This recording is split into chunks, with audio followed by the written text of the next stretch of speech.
Are you ready, kids? Aye, aye, Captain! I can't hear you! Aye, aye, Captain! Oh! Hey, what's going on, y'all? Eric and Christina here with OnlyPlants&Fungi.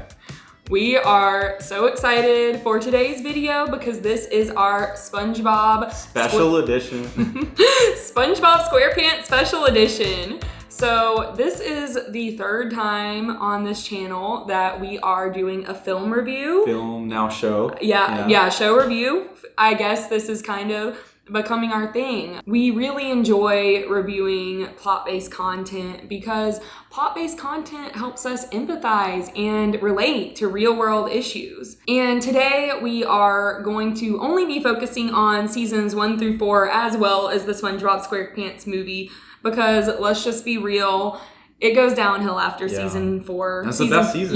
Yeah, they're the best. They're the OG. You know, you can't. A lot of good stories. Yeah. Something we haven't talked a lot about on this channel is sea animals. We focused way more on land animals in our prior videos, and oftentimes it's a lot easier for us humans to relate to land animals. But sea animals are sentient as well, and they're just as important as land animals. You know, they just often don't get talked about. Yeah, people are definitely less empathetic to sea animals too. Exactly. Well, yeah. There's definitely a lot of symbolism that we may or may not have missed as a kid, and we're looking at this as an adult, and especially like being vegans, like this is hitting us like right in the face, and it's just pretty crazy that, you know, these creators of this cartoon are showing this to us, but there's really like a deeper meaning to it and like how really it is. Yeah, definitely. Another cool fun fact about SpongeBob is a Krabby Patty is actually a veggie patty. Fun fact. Yeah, so they are vegan, except you will see we are about to get into an episode where they were not so vegan, but SpongeBob will put an end to it. So let's get started with the most obvious animal rights episode, and that is Jellyfish Hunters, Season 2, Episode 19. So in this scene, we see SpongeBob out catching jellyfish, and he extracts the jam from them and gets stung because he pisses off the jellyfish. You know, it just wants to be left alone. And he brings the jellyfish jam to the Krusty Krab at work and puts it on his burger and shares it with others, and people seem to be loving it, and Mr. Krab notices this. Yes, at first, Mr. Krabs is skeptical. He does not like that they are messing with the formula. But then when a customer tells him that he will be coming to the Krusty Krab every day for the rest of his life, to get that, Mr. Krabs sees an opportunity to profit. Yeah, Mr. Krabs represents greed and capitalism in Bikini Bottom. So he wants to maximize profit. That's all that matters to him. And we see that at the end of the scene, he tells SpongeBob that one little jellyfish is not going to be able to meet the demand of all the customers. And this is true in our real world. You know, these jellyfish, they represent honeybees for honey. They represent cows, goats, sheep for dairy milk. and milk. Yeah, and then of course chickens for eggs, using animals for their secretions, essentially. As machines for their secretions. So one jellyfish isn't going to meet demand. And it's kind of like how in our real world, many people think that animals are just happy living freely on a little family farm. That's where they think that their milk and eggs come from. But that's just really not the case. In the majority of the time, the milk, cheese, eggs, whatever you are getting is coming from a factory farm. And Mr. Krabs demands SpongeBob to go out and catch as many jellyfish as he can. So SpongeBob ends up capturing essentially almost all of them. And he goes back home, and then No Name, the blue jellyfish, captures him, just how he was catching all the other jellyfish. And brings brings him to a secret factory that he did not know about, where we see Mr. Krabs literally using all those jellyfish in a literal factory. A literal factory, in which we expected, but you could see the absurdity of just how they're all being crammed together within like that container and just being used one after another. Yeah, they are literally jellied dry. See what I did there? This is what really happens. For example, the first thing that comes to mind is cows. They are literally milked dry as these jellyfish are jellied dry. We see they're being like pushed over, rolled over. Yeah. As and much then they're being disposed. Yeah, right disposed afterwards, of. And once used. that is what happens on dairy farms and egg farms. Once these animals can no longer produce as much milk and eggs as they once did, they are just literally thrown away. They are sent to a slaughterhouse. So the dairy and egg industry are the meat industry, just with extra steps. Yeah, and we see SpongeBob here getting mad that Mr. Krabs is doing this in such a high scale. He literally says, "What kind of monster is responsible for this horror?" It is literally monstrous that they are farming these animals. They are factory farming these jellyfish. And SpongeBob was tricked into helping Mr. Krabs. Mr. Krabs guilted him by saying, "Do you not care about the customers, And we are also tricked in our real world into paying for these animals' body parts and bodily fluids. We are told that they're happy. We're told that they're here for us and that as long as they're given a good life, it's okay. Most of the time, they're not given a good life.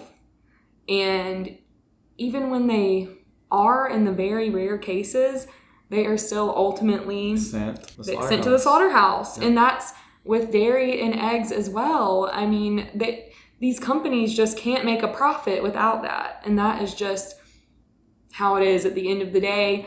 As Mr. Krabs represents capitalism, that's our real world. That he is representative of the animal ag industry and how they just want to capitalize. That's all that matters. And SpongeBob here is the victim of capitalism. And of course, the jellyfish are the true victims as well. I love the way this episode ends. It's so funny how Mr. Krabs is the one who mistakenly lets them free. Yeah, I know, that's so great. And then they all get together and give him a big ol' shock, stun. Yeah, they do. So that's a really happy ending to this episode. Unfortunately, we don't have that happy ending here in the real world. As animal rights activists, we would really love to see animals set free. From all these factory farms. Yeah, from all these factory farms.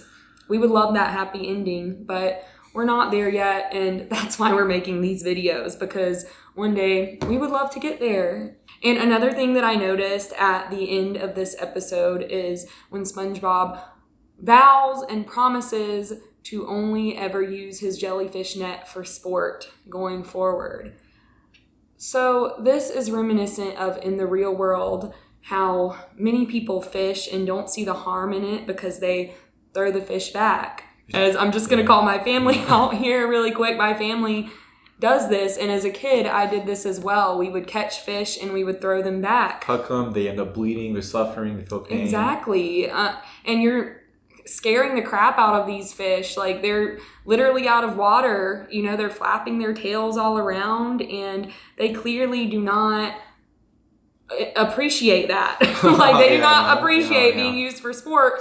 Just as the jellyfish, we see Blue here landed in the net and then seeing SpongeBob. So they just want to be left alone, and while just using fishing, jellyfishing, whatever for sport might seem harmless, it is actually harmful because you're just seeing animals as here for us, here for our sport, when in reality, they are just here for themselves. Yeah, like you said, once you toss them back into the ocean, they're bleeding out, they're suffering, they probably won't even live long because they might be injured to a point to where they're incapable of even eating or moving around, and so it's really cruel and messed up. So the next episode that we're going to be talking about is called The Great Snail Race from Season 3. And this episode has a lot of symbolism of animals used for entertainment, such as sled dog racing, pig racing, and horse racing. So in this episode, Squidward intentionally buys a purebred snail that is meant for racing with the goal of overworking her and trying to win the race. Yes, so animals for entertainment is a form of benevolent speciesism. And by benevolent speciesism, I mean animals such as pets, animals that we don't eat, but we use for our benefit in other ways. So we don't really think of it as harming them, like, you know, for horse racing or for dog shows, for whatever it may be. We're like, well, they're having fun, like we're giving them a purpose. But the thing is, that's human purpose. That means nothing to these animals, and they're being forced to do these things, to do these races and shows against their will. Yeah, so he starts bragging to SpongeBob how she's going to do such a great job, and SpongeBob decides, oh, I'm going to put Gary in this race and overwork her, and I want to be the winner of it with my animal. Yeah, exactly. It's just like, in this case, it's Squidward and SpongeBob are the humans who they just want to win, but they want to use another being For show. Against that being's will to win, just so that they can show off and say that their animal won because they are the owners of these animals. Yeah, some sort of like trophy animal to them. Yeah. And then we see in this episode, they're overworked and SpongeBob is like screaming at Gary. Yeah, Gary doesn't want to do obstacles. it. Yeah, Gary does not want to be there. He does not want to race. He just wants to live his life and be a cute little lazy snail. Lazy snail. Yeah, chilling. Exactly, as he always has before. And Snelly knows no difference because she was literally bred for this purpose, because she's purebred, as, you know, we see with like horses and dogs. It's all about like having the purebred species. You know, I think that it's like with dog shows, you can't have a mutt be in the dog show. They have to have papers. And it's crazy that humans, like, we put these labels on animals that we have bred into existence. They're not natural animals. They're domesticated animals that we use for our own purposes, when that is just not necessary. We have so many other forms of entertainment. Why do we need to use innocent beings against their will? They cannot consent to this, and even if they could, pretty sure they wouldn't. So after both SpongeBob and Squidward are overworking their snails, we get to the part to where they're in the arena, and they announce the first-time champion winner of snail racing, Lightning Larry Luciano! and we see it's an old beat snail that is coming out very slowly, and it begs you to ask the question of, did he get to this state because he has been extremely overworked and used year after year and he has no say? Yeah, and you know, as a kid, I think I just thought that he was a really old snail. You know, he was the first ever champion. We can assume they've been doing these snail races for a long time. Yeah. But as we rewatched this episode recently, we both were like, okay. It's possible. Yeah, he's been used. Is it because he's so old, or is it because he's been overused? You know, forced into this life of racing, or is it a little bit of both? And it very well could be. He could have aged a lot quicker than he otherwise would have. And so all the snails are lined up at the starting line of the track, and SpongeBob is boasting, saying how Gary is in the best shape of his life, but you could see he's also really beat down from, you know, being trained way too hard. And Squidward's Snaily, seems to be looking okay, you know, bred for that reason. And so as soon as the race starts, SpongeBob starts screaming at Gary immediately to get going. And Gary does not want to listen to him. He literally is not in the shape for this. He cannot move any faster. And as we see, he starts exploding and he's clearly not doing well. Snelly turns around right before the finish line and she goes to nurture Gary. And that's such a sweet little scene. And it just shows you, even animals that are bred for that purpose, they still feel emotions. They still feel love in real life. You know, animals, they do love their fellow animals and they love their humans as well. And they feel different sorts of emotions. They're not just robots.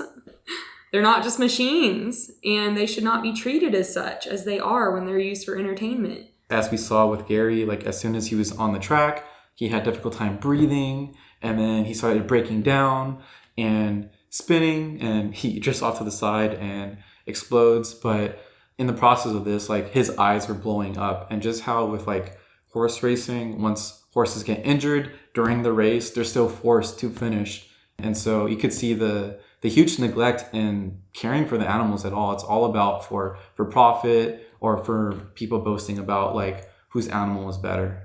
So the next episode that we are going to be discussing is the Smoking Peanut from season 2. And in this episode, we have SpongeBob and Patrick going to the Oyster Stadium to see the oyster show. And this represents killer whales, orcas, used for entertainment in aquariums such as SeaWorld. So the oyster is here in captivity. SpongeBob even says, They have the largest oyster held in captivity. so right there we have it. This animal is being held and used for entertainment. And this oyster does not seem to be wanting to do much entertaining. No, it's sleeping. Yeah. And, what do you expect it to be doing when it's literally just surrounded with nothing? Exactly. And then so SpongeBob throws the peanut to try to wake the oyster up, and wake the oyster up he does. And it ends up Going into an emotional rampage. starts crying like crazy, very loud. And yeah, as we will find out later, it's actually not because of the peanut that it's crying and going on this sad Emotional rampage. It is because Mr. Krabs has stolen her egg from her.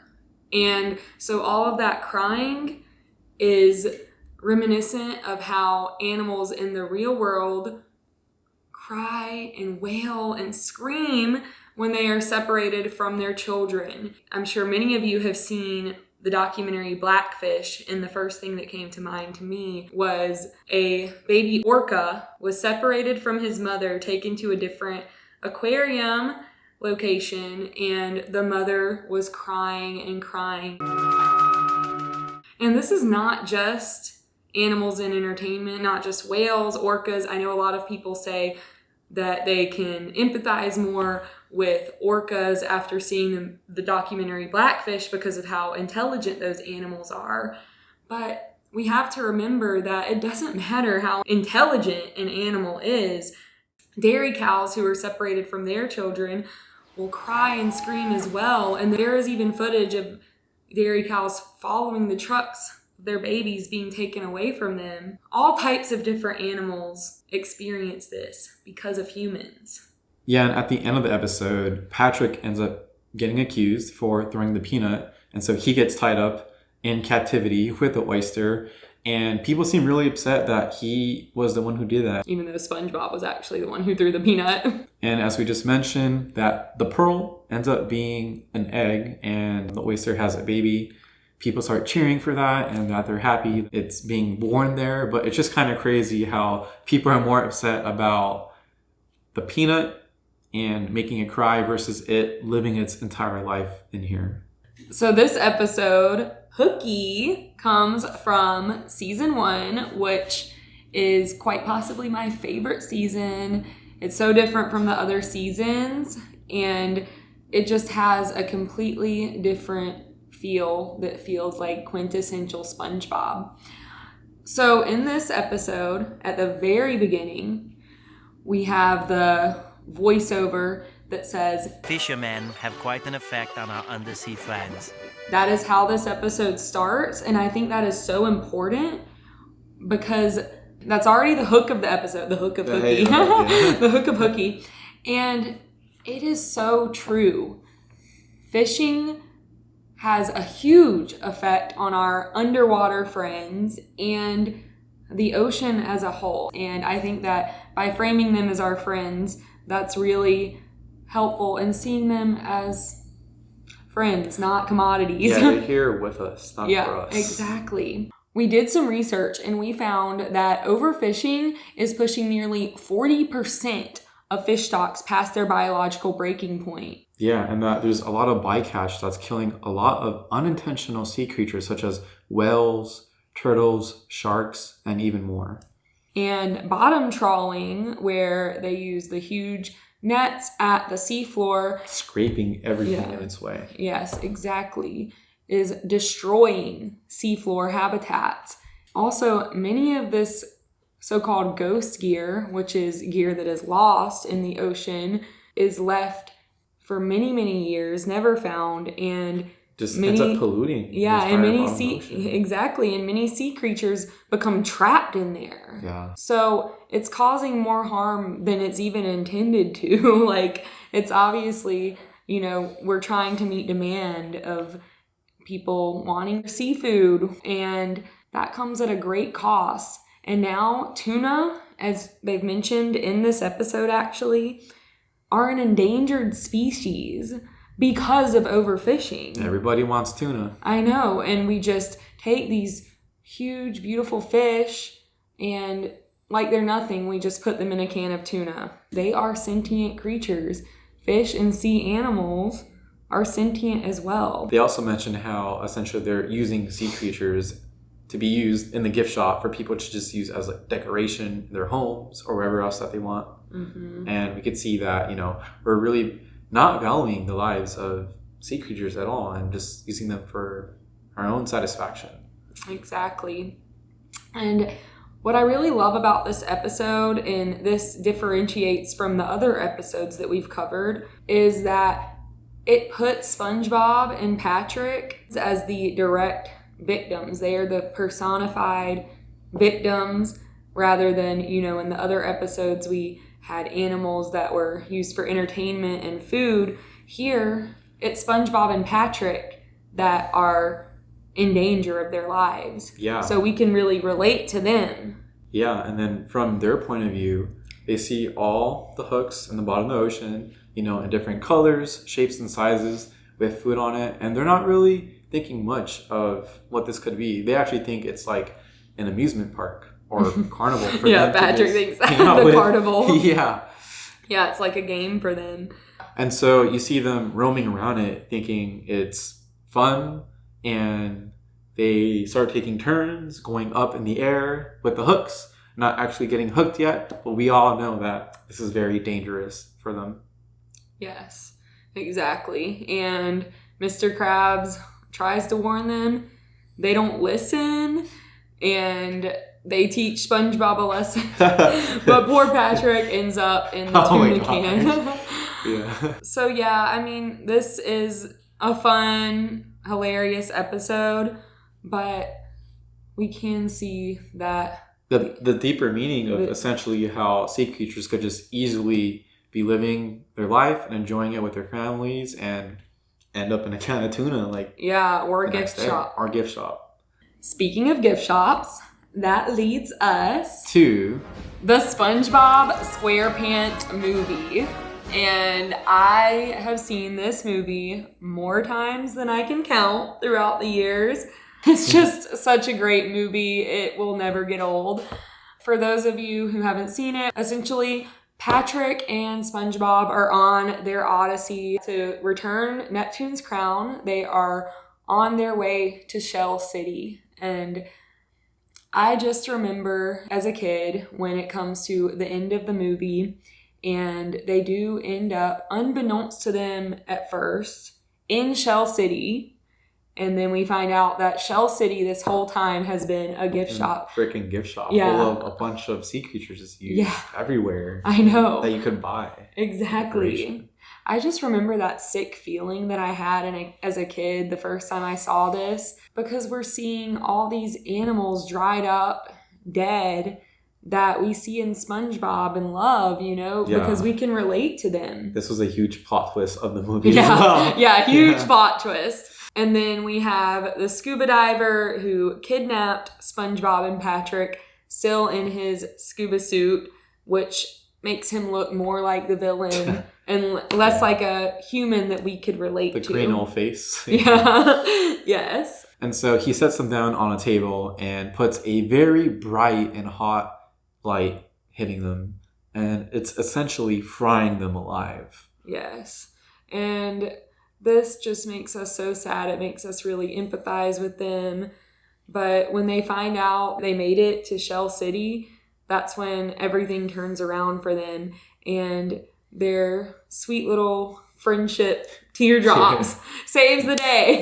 Yeah. Something I found interesting about this scene is we are rooting for all of these animals, all of these sea animals. We see the human as the villain and the animals as the humans in our eyes. They're personified because we can relate to them through SpongeBob. These animals are people to us. In the real world, it's hard for many people to relate to sea animals and other animals as well, just because they don't have the same voice that humans do. They aren't seen as persons as humans are, even though in their own way, they are people too. They are sentient beings.